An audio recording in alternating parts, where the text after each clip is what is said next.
Hello guys, welcome back to the channel. তো রাজধানী শহর কাঁপিয়ে আসার পর রবিবার আবারও মাঠে নামছে কেকেআর টিম। এবার সামনে প্রতিপক্ষ রাজস্থান রয়্যালস, যাদেরকে প্রথমবারের মুখোমুখিতে একতরফা হারিয়েছিল কেকেআর টিম। তাই রবিবার ইডেন গার্ডেন্সে নিজেদের হোম গ্রাউন্ডে রাজস্থানকে হারিয়ে প্লে অফসে আরও এক ধাপ এগিয়ে যেতে চাইবে নাইট বাহিনী। তবে এদিন ইডেনে রাজস্থানের বিরুদ্ধে কেকেআরের ম্যাচটি দুপুরে রয়েছে, তাই এদিন কেকেআর রাজস্থানের বিরুদ্ধে একাদশে কি পরিবর্তন করবে?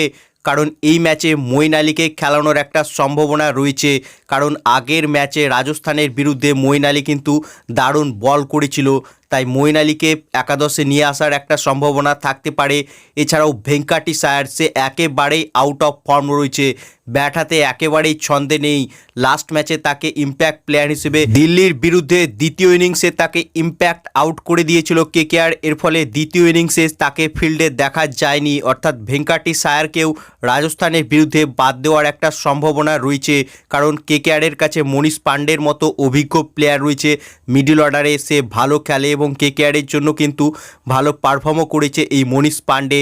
ফাইনালে কেকেআরকে ম্যাচ জিতিয়েছিল এই মনীষ পান্ডে, তাই মনীষ পান্ডেকেও সুযোগ দেওয়ার একটা সম্ভাবনা রয়েছে রাজস্থান রয়্যালস ম্যাচে।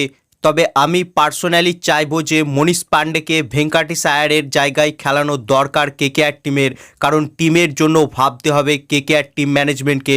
তাই মনীষ পান্ডেকে সুযোগ দেওয়া উচিত, কারণ ভেঙ্কাটিসায়ার একেবারেই ফর্মে নেই, ব্যাট হাতে তার একেবারেই কিন্তু সে ছন্দে নেই, লাগাতার ফ্লপ মারছে এবং স্পিনও ভালো খেলতে পারছে না সে। তাই মনীষ পান্ডেকে সুযোগ দেওয়া উচিত কেকেআর টিমের, কারণ অ্যাটলিস্ট টিমের জন্য ভাবা উচিত কেকেআর কোচেদের। তবে আমার মনে হচ্ছে যে তারা মনীষ পান্ডেকে সুযোগ দেবে না, ভেঙ্কাটিসায়ারকেই একাদশে রাখবে। তবে মঈন আলী আসার একটা সম্ভাবনা রয়েছে, তবে মঈন আলীকে কার জায়গায় নিয়ে আসবে এটাও কিন্তু প্রশ্নচিহ্ন থাকবে, কারণ লাস্ট ম্যাচে অনুকূল রয় কিন্তু দারুণ বল করেছিল, তাই তাকেও বাদ দেওয়া অনেকটাই চাপের হবে কেকেআর টিম ম্যানেজমেন্টের জন্য।